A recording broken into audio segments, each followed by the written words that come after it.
ಇನ್ನು ಪಬ್ಲಿಕ್ ಟಿವಿಯ ವಿದ್ಯಾಮಂದಿರ ಪಿಜಿ ಶೈಕ್ಷಣಿಕ ಮೇಳಕ್ಕೆ ಅದ್ಧೂರಿಯಾಗಿ ತೆರೆ ಬಿದ್ದಿದೆ. ಎರಡನೇ ದಿನವಾದ ಇವತ್ತು ಕೂಡ ಸಾವಿರಾರು ವಿದ್ಯಾರ್ಥಿಗಳು ಪೋಷಕರು ಮೇಳಕ್ಕೆ ಭೇಟಿ ಕೊಟ್ಟರು. ಡಿಗ್ರಿ ನಂತರ ಮುಂದೇನು ಮಾಡಬೇಕು ಅನ್ನುವಂಥ ಗೊಂದಲ ಏನಿತ್ತು ಅದೆಲ್ಲ ಬಗೆಹರಿಸಿಕೊಂಡಿದ್ದಾರೆ.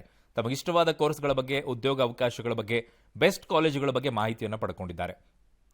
ಮಲ್ಲೇಶ್ವರಂ ಸರ್ಕಾರಿ ಪ್ರಾಥಮಿಕ ಶಾಲಾ ಮೈದಾನದಲ್ಲಿ 2 ದಿನ ನಡೆದ 3ನೇ ಆವೃತ್ತಿಯ ವಿದ್ಯಾಮಂದಿರದಲ್ಲಿ 42ಕ್ಕೂ ಹೆಚ್ಚು ಶೈಕ್ಷಣಿಕ ಸಂಸ್ಥೆಗಳು ಭಾಗಿಯಾಗಿದ್ವು. 2,000ಕ್ಕೂ ವಿದ್ಯಾರ್ಥಿಗಳು ಪೋಷಕರು ಉತ್ಸಾಹದಿಂದ ಭಾಗಿಯಾಗಿ ಅನುಕೂಲವನ್ನು ಪಡ್ಕೊಂಡ್ರು. 14 ಅದೃಷ್ಟಶಾಲಿಗಳಿಗೆ ಲಕ್ಕಿ ಡಿಪ್ ಮೂಲಕ ಚಿನ್ನದ ನಾಣ್ಯವಿರುವಂತಹ ಗಿಫ್ಟ್ ವೋಚರ್ ಕೂಡ ನೀಡಲಾಯಿತು. ಮೇಳದಲ್ಲಿ ಭಾಗಿಯಾದ ವಿದ್ಯಾಸಂಸ್ಥೆಗಳಿಗೆ ನೆನಪಿನ ಕಾಣಿಕೆಯನ್ನು ನೀಡಿ ಗೌರವಿಸಲಾಯಿತು.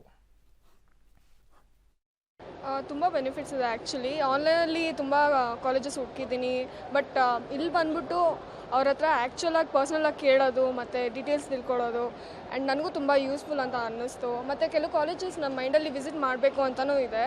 ಆ್ಯಂಡ್ PGCET ಬೇಸಿಸ್ ಮೇಲೆ ಕೋಟಾ ಬೆಲೆ, ಮ್ಯಾನೇಜ್ಮೆಂಟ್ ಕೋಟಾ ಬೆಲೆ ಎಲ್ಲ ಹೋಗೋದು ತುಂಬ ಇಂಟ್ರೆಸ್ಟ್ ಇದೆ ನನಗೆ. ಆ್ಯಂಡ್ ತುಂಬ ಹೆಲ್ಪ್ಫುಲ್ ಆಯಿತು. ಇದು ಒಳ್ಳೆ ಗೈಡೆನ್ಸ್ ಕೊಟ್ಟರು.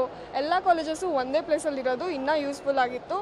ಆ್ಯಂಡ್ ಸ್ವಲ್ಪ ಕ್ಲಾರಿಟಿ ಸಿಕ್ಕಿದೆ ನನ್ನ ಕೆರಿಯರ್ ಮೇಲೆ ಇವಾಗ. ಈ ಥರ ನೋಡಿದ್ರೆ ಎಲ್ಲ ಕಾಲೇಜ್ಗೂ ನಾವು ಒಬ್ಬೊಬ್ಬರೇ ಓಡಾಡೋದು ಕಷ್ಟ ಆಗುತ್ತೆ. ಬೆಂಗಳೂರಲ್ಲಂತೂ ಈ ಟ್ರಾಫಿಕಲ್ಲಿ ಅದು ಒಂದೇ ಕಡೆ ಇರೋದ್ರಿಂದ ತುಂಬ ಒಳ್ಳೆಯದಾಗತ್ತೆ. ಎಲ್ಲ ಕಡೆಯೂ ಚೆನ್ನಾಗಿ ಎಕ್ಸ್ಪ್ಲೈನ್ ಮಾಡ್ತಾರೆ, ಚೆನ್ನಾಗಿ ಹೇಳ್ತಾರೆ. ಕಾಲೇಜ್ ಮಕ್ಕಳಿಗೆಲ್ಲ ತಿಳಿಸಿ ಹೇಳ್ತಾರೆ ಯಾವ ಥರ ಇದೆ, ಹಾಸ್ಟೆಲ್ಸ್ ಫೆಸಿಲಿಟಿ, ಕಾಲೇಜ್ ಫೆಸಿಲಿಟಿ ಎಲ್ಲನೂ